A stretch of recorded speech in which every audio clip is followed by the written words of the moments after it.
You know, when a voiceover audition asks for a conversational or natural voice, what do they actually mean by that? You see, many auditions stress quite often the client does not want an announcer-style voiceover or anything that sounds too professional or perfect. So, do they actually want a sloppy, unclear and fractured voice style, just like you were a member of the public being vox-popped in the street? Well, I don't know what to think about what you said. I don't know why. I've sort of no interest really. No. Basically, they're simply looking for a real, natural and authentic voice narrating the script, rather than the accepted, often strange, affected voice style that voiceovers have developed over the years that's been accepted by listeners as the norm in TV and radio ads and in music DJ programs. Once you get into the habit of speaking in this weird announcer voice, it is actually quite hard to break out of it, and I suffer from this as well. But it is possible with some tips I'll give you. But here's the problem that we've got. Some of the scripts we receive as voiceover actors are rather badly written, with phrases that would never, ever sound like normal, natural human conversation. So, how do we combat this issue and ultimately perfect our conversational, natural vocal style? Look, some tips from me. Firstly, ask the client if you can tweak the script to make it sound more natural, as if you were saying it. If the client has written the script and maybe hasn't got English as his or her first language, they may well appreciate your altering the copy to improve it. However, be aware that often your client, who is paying you, didn't actually write the script and is a production company or an agency, and they really don't want the hassle of contacting the end client, who may be very proud of their wonderful script or will be annoyed that the voice artist, i.e. you, wants to rock the boat when they thought the project was put out to bed apart from recording and mixing. But what you can do, if you can't change the script and script duration allows, is to put a few filler words in where you can, like hey, or now, or so, and those sort of things, mild imperfections that people do put in their natural speech. It's a performance at the end of the day, and you're an actor. Now, when actors truly get into character, performances become more authentic, don't they? And adding pauses, stretching some words, utilizing contractions. In other words, if the script says it is, you wouldn't say that, would you? You'd say it's, wouldn't you? So these contractions can also help make reads sound more realistic and conversational.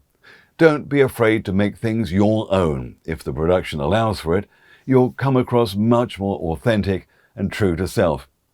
The truth is that everyday language and conversation is far from perfect. It's full of pauses, colloquialisms and idiosyncrasies, but by embracing these things, we can deliver a much better performance that mirrors everyday speech patterns and still stick to that pesky script.